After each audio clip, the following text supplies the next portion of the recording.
Police स्टेशनच्या समोर उपोषणास बसलेला आहात. नेमकी मागणी काय आहे तुमची? आमची मागणी एक आहे की आमच्या गावातल्या चंदन चोरी प्रकरणी पकडून दिलेले आरोपी का सोडून दिले आणि त्यांना पकडण्यात यावं आणि आमच्या दिलेल्या फिर्यादीची रीतसर FIR कॉपी आम्हाला देण्यात येईल. एकंदरीत तुम्ही हे आंदोलन सकाळपासून सुरू केलेलं आहे. तुम्ही गावातील नागरिकांना घेऊन शिरसाळ पोलीस स्टेशनमध्ये आला होतात.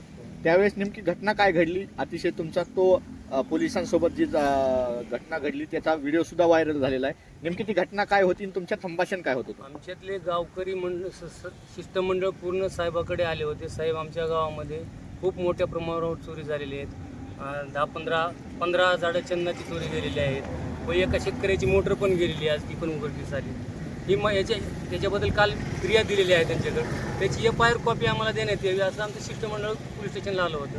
तर आम्हाला अपमानास्पद वागणूक देऊन पोलीस स्टेशनच्या बाहेर हाकलून दिली आणि FIRची नोंदची कॉपी पण दिली नाही आम्हाला. ज्यावेळेस तुम्ही ठाण्यामध्ये गेला होतात FIRची कॉपी मागण्यासाठी, त्यावेळेस आतले जे संभाषण होतं नेमके ते शब्द काय होते?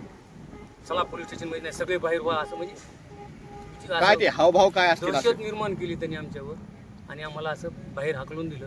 त्याच्यामुळं न इलाजन आम्ही बाहेर पोलीस स्टेशनच्या बाहेरून समोर उपोषणात बसलो.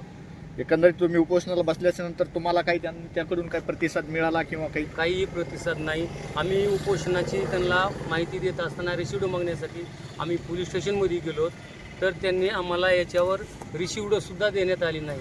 आम्ही देणार नाहीत म्हणले. त्यामुळं आम्ही आमची रिसिव्ड पण त्यांनी घेतलेली नाही. या संदर्भात तुम्ही वरिष्ठांशी काही संपर्क साधण्याचा प्रयत्न केला आहे का? नाही. यानंतर तुम्ही जे आता त्यांच्याकडून जर तुमचा मागणीची जर पूर्तता नाही झाली तर तुमचं पुढचं पाऊल हे तुमचं उपोषण किती कठोर असणार आहे? जोपर्यंत आम्हाला न्याय मिळणार नाही तोपर्यंत आम्ही उपोषणावर आमच्या ठाम असतात.